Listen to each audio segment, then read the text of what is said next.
È insieme biblioteca e sala multimediale. È stata progettata dall'architetto Alessandro Scansurra e realizzata a Vicenza col sostegno di Regione Veneto e Arcus.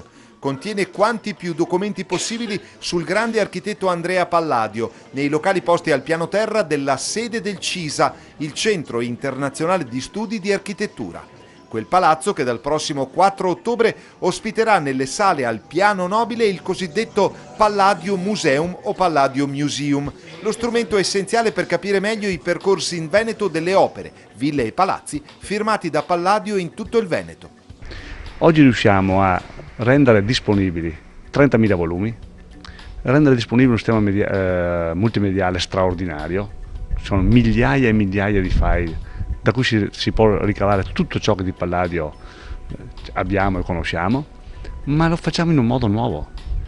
Il cortile di questo meraviglioso palazzo palladiano diventerà una piazza aperta tutti i giorni, si potrà accedere alla storia della cultura, quindi conoscere il Palladio dal vivo, si potrà avere un ristorante e un caffè per poter anche in qualche modo intrattenere il turista, cioè a dire un'offerta di qualità.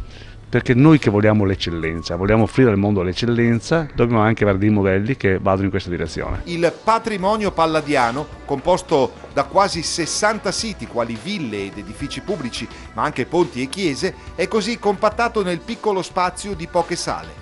Ci sono i disegni, una grande fototeca con oltre 5.000 fotografie, almeno 1.200 tavole di rilievo, quasi 8.000 pagine digitalizzate e una serie di multimedia e ricostruzioni virtuali. Eccellenza assoluta che sposa un artista straordinario, noto in tutto il mondo, forse l'artista che ha segnato più l'architettura del mondo, ma che in qualche modo lo porta in un metodo di organizzazione nuovo e importante. Se cultura e turismo debbono e saranno la miniera su cui il Veneto dovrà attingere nel futuro, questo è il modo. E questo non è che un passo.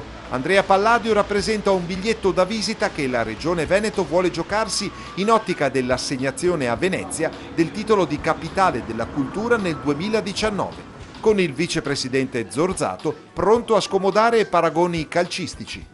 Ricordo sempre a me stesso che la prima uscita che ho fatto da assessore alla cultura fu presenziare per il Veneto alla chiusura dell'anno di Istanbul, Capitale della Cultura 2010, europeo, Istanbul, che stranezza.